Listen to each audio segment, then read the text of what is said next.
The first historical proponent of Jainism is Parsvanatha, who is said to have been born and taught 250 years earlier than Mahavira. He also came from the royal Kshatriya class, and it is very interesting to know that all these religious teachers, both in Jainism and Buddhism, they are coming from the Kshatriya community and sort of challenging the authority of the Brahmins.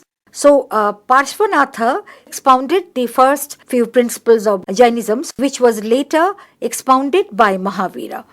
And Mahavira, he came up in the 6th century BC also. He belonged to the nobility of Vaishali. His mother was a princess and father was a Vaishalian nobleman, and he was related by birth to the ruling dynasty of Magad, which was the one of the most important dynasties of its times in the 6th century BC.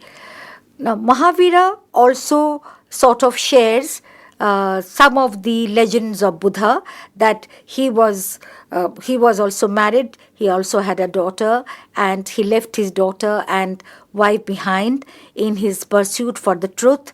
And he also lived in the company of many learned men of his age, one important being Gosala, and he was unhappy. And we must also remember that he was slightly an older contemporary of Gautama Buddha. And Mahavira, he also searched, he went off alone in his quest for truth, and also his wisdom came in the after 12 years of his wandering, his enlightenment came. And of course, in the case of Mahavira, there was greater austerity.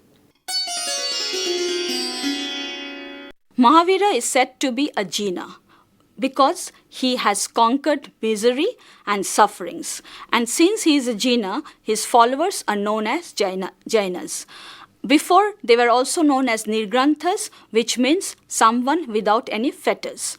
So, the whole idea of Jainism was to live an austere life, have to undergo penances, and these penances and austerity will lead to enlightenment, that is Kaivalya. After attaining enlightenment, after attaining Kaivalya, Mahavira started to preach. We have actually 5 important preachings of Mahavira which relate to non-injury to animals, or for that matter any living beings. Then they say, do not steal, do not lie, do not accumulate, or you do not actually preserve or hoard. They are very much against hoarding, and practice or observe continence, that is brahmacharya.